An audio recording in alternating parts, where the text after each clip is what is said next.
Nah, alangkah bijaknya kita tanya jalannya, metodenya.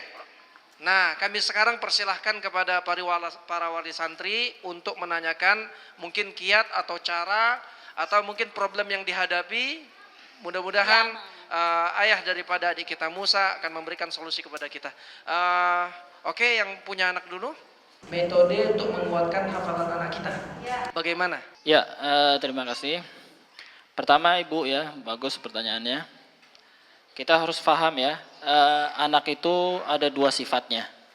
Ada yang cepat ya, dan ada yang kurang cepat.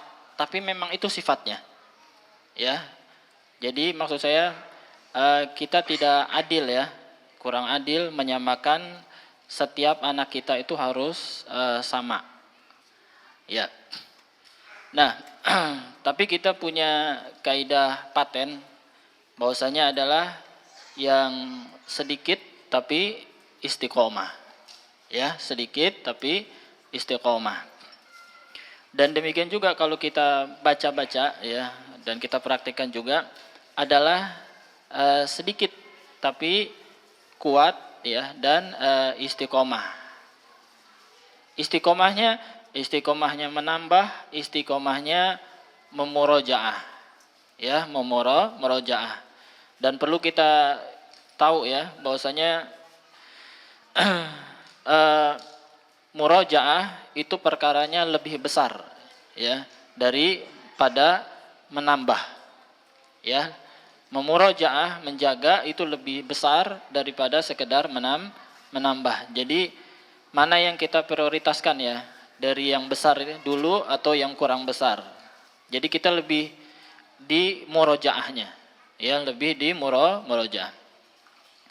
Kemudian juga kita harus perhatikan ya, karena sifat orang berbeda, kita juga bersabar ya. Bersabar. Sebagaimana juga, dan ini ada contohnya ya, dari Nabi SAW ya. Bagaimana ayatnya tuh? Wa qala alladziina kafaru laula nuzila alaihil qur'ana jumlatan wahidah. Orang kafir berkata, ya seandainya Al-Qur'an itu diturunkan langsung satu kali aja semuanya. Tapi Allah ngejelasin di akhir ayatnya warattalnahu tartila. Kadzalika linusabbita bihi fuadak. Ya. Warattalnahu tartila. Demikianlah kami linusabbit ya. Dijadikan yang berangsur agar dia supaya subut, sabat, kokoh dia. Ya. Kokoh, warattalnahu tartila, dan kami sedikit demi sedikit berangsur. Kami tartilkan dia berangsur kepada Rasulullah.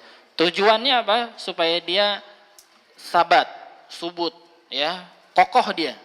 Ya, supaya kokoh. Jangan, maksudnya apa dari ayat ini, jangan kita ingin semuanya. Ya, jangan kita ingin langsung set semuanya ya.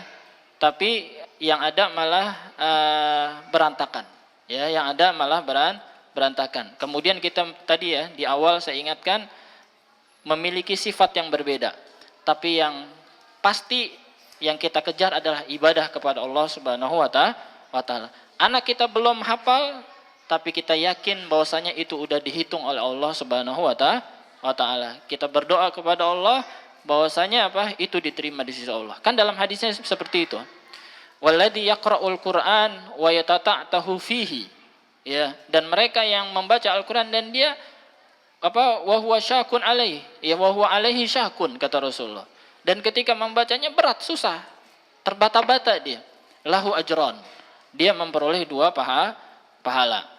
Ya, itu pertama. Kemudian kedua, mungkin kita cari pendekatan, Bu ya. Kenapa dia sering lupa?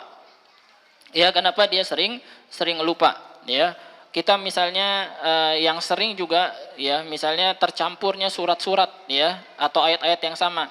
Saya selalu menempuh dengan cara catatan. Saya membuat catatan, saya catat. Ya, saya catat ayat yang sering lupa. Ya, saya catat. Kemudian di catatan ini kadang saya tempel di dinding atau kadang sekedar catatan saya aja. Kemudian nanti saya tanyakan sesekali ketika Musa lagi main misalnya, ya, kemudian saya tanyakan, apa lanjutan ayat ini yang dia sering lupa. Ya, yang dia sering lupa. Nah, mungkin Ibu cari pendekatan-pendekatan seperti itu. Atau misalnya dia bingung membedakan mana ya'lamun dengan ta'lamun. Ya, ketika masuk ta'lamun kita gigit lidah, kan tak gitu ya. Seolah-olah kita gigit lidah. Oh, dia paham itu ta'lamun setelahnya.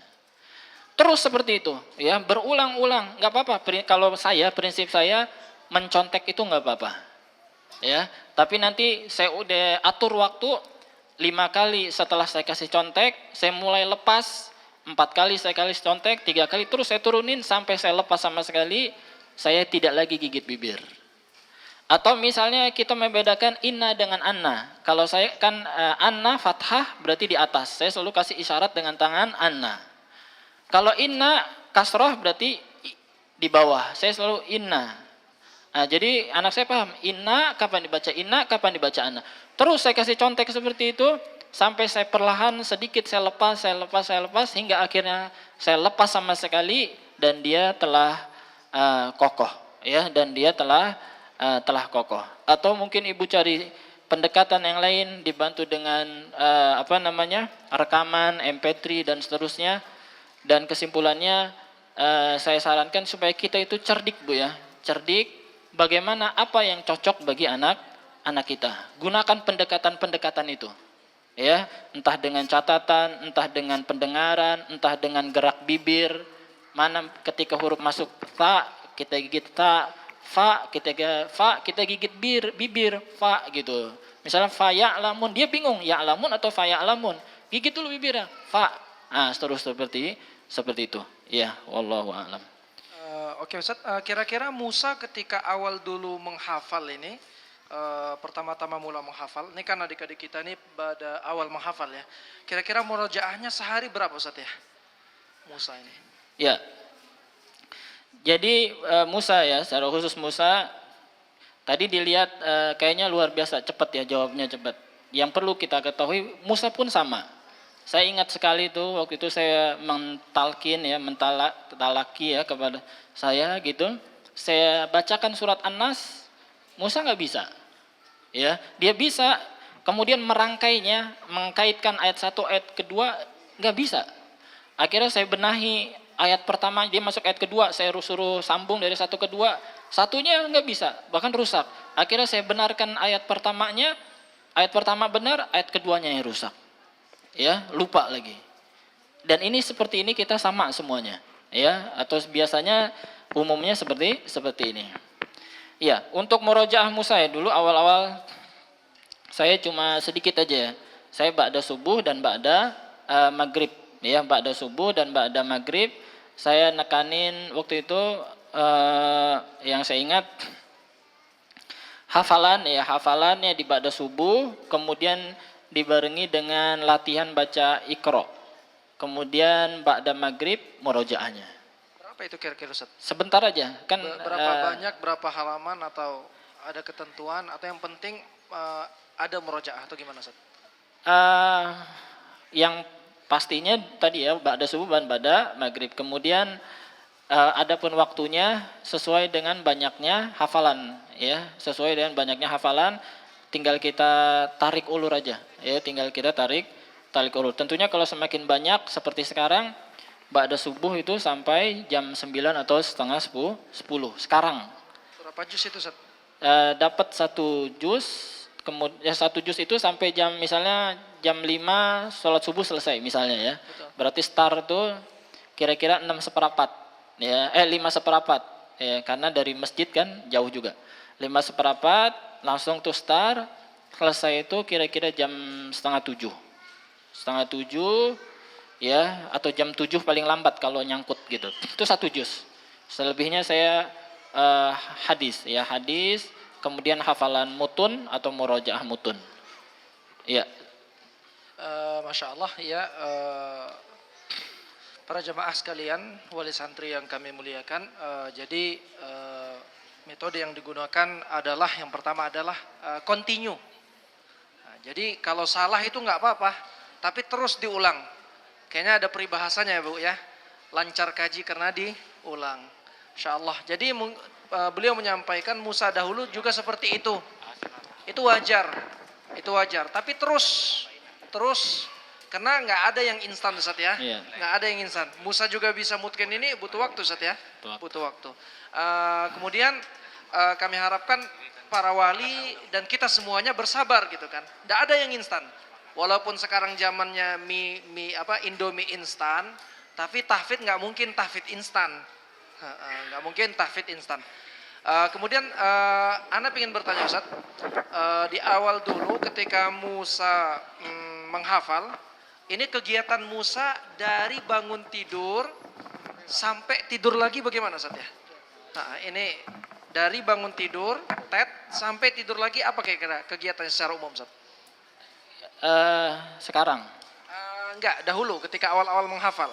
Oh, awal menghafal ya karena sedikit saya lebih ya saya biar mainnya tapi bukan main ini ya, mainnya bersama saya, bukan main keluar jalan ke rumah tetangga, enggak ya, tapi saya sama saya dengan kondisi saya kasih mainan, kemudian dengan kondisi jauh dari musik ya, jauh dari musik, jauh dari tontonan, jauh dari gambar-gambar seperti buka aurat ya, dan majalah-majalah yang itu saya jauhin ya, saya jauhkan ya. Itu keadaan dia bermain, saya belikan mainan, tetap dia main di rumah ya, dengan belajar ba'da subuh dan ba'da maghrib aja ya. Iya. Adapun sekarang ya belajarnya ba'da subuh tadi sampai jam 9 sampai setengah 10, kemudian istirahat jam 9 tuh, jam setengah 10 itu sarapan, mandi pagi, terus jam 10 saya nerapkan tidur sampai zuhur. Itu fresh nanti bangunnya, kemudian ba'da zuhur lanjut lagi sampai jam 2 atau jam setengah 3 paling lama ya, kemudian baru makan siang ya, kemudian baru makan siang, kemudian istirahat ya, kemudian sampai asar, ba'da asar lanjut lagi sampai jam 5 atau setengah 6 baru main-main sedikit, persiapan mandi ya ke masjid, kemudian ba'da maghrib lanjut sampai isya. Tapi ini semuanya tahapan ya, semuanya bertahap, dan yang tahu keadaan murid kita adalah kita ya, tahu keadaan kita. Jadi bertahap sedikit terus ya, kayaknya lama bener enggak ya, karena dia udah terbiasa dan akhirnya bisa ya. Ada syair mengatakan yansha'u nasyi'atul fata minna kama awwadahu abuhu ya, yansha'u nasyi'atul fata al minna kama awwadahu abuhu ya. Pertumbuhan pemuda di antara kami itu apa? Sebagaimana yang dahulu dibiasakan oleh bapaknya dahulu ya, sebagaimana kebiasaan yang diterapkan oleh bapaknya dahulu. Akhirnya karena dia bisa dan terbiasalah dia ya, dan terbiasalah dia ya. Itu dia. Baik, jazakumullahu khairan. Kemudian para jamaah sekalian, masih kami berikan sesi tanya jawab. Ada wali santri yang ingin bertanya? Ibu-ibu? Ada? Bapak-bapak ada? Oke, ibu-ibu silahkan. Siapkan Bu pertanyaannya. Kesempatannya jarang-jarang. Sebentar. Dari ibu-ibu dahulu. Waalaikumsalam. Cara mengajarkan hafalan untuk anak yang masih cadel. Cadelnya bukan cadel satu huruf ya, melainkan 5 huruf. Apakah diteruskan hafalannya atau sampai bacaannya benar? Itu aja. Assalamualaikum warahmatullahi wabarakatuh.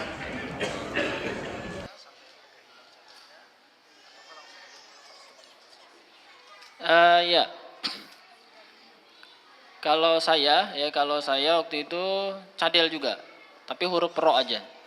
Ya, jadi saya lanjut ya, tapi diperbaiki sambil diperbaiki. Cadel nih kalau eh, ahli bisa dibenari ya. Makanya ini pentingnya dibawa ke guru, bawa ke ustadz, ya, dibawa ke guru itu bisa, ya, karena diajari sifatul huruf, makhorijul huruf, dan itu akan memperbaiki keadaannya. Ke guru ya, dibawa ke ustadz kalau bisa, ya, ke bawa ke guru tajwid, ya, sehingga diperbaiki, ya, sehingga diperbaiki, ya, apalagi di Jakarta ini luar biasa ya, gurunya di mana-mana banyak, ya, nanti ada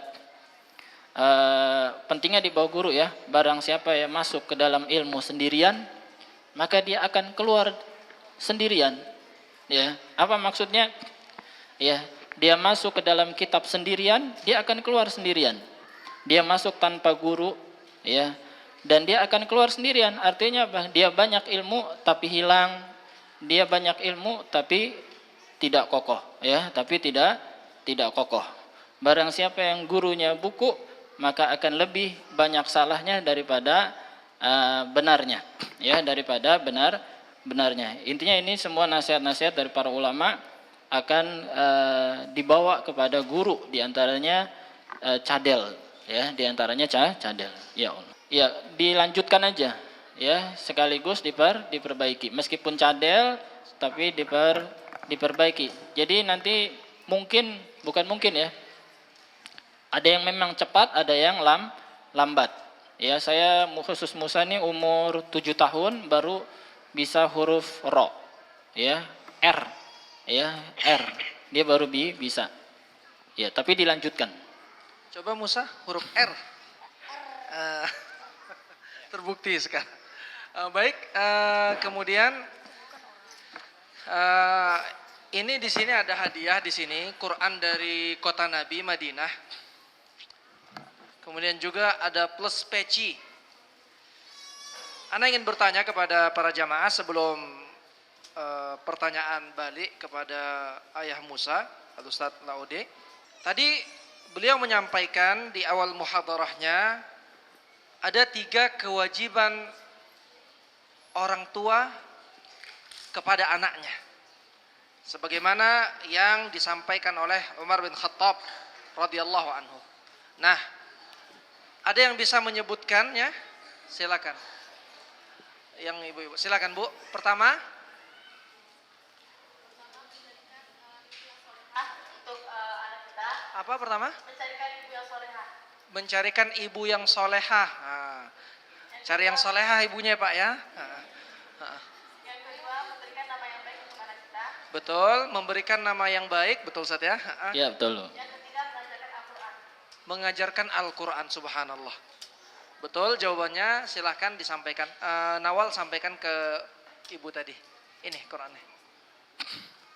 Ibu mau pakai peci juga enggak kan? Ayo. Jadi bapak-bapak sekalian, pertama mencari ibu yang solehah. Tentunya generasi yang robbani harus dari bibit yang robbani juga. Ibunya berapa Ustadz ya, terserah antum. Kemudian yang kedua memberikan nama yang baik. Kemudian yang ketiga adalah, lihat begitu pentingnya, mengajarkan Al-Quran. Mengajarkan Al-Quran.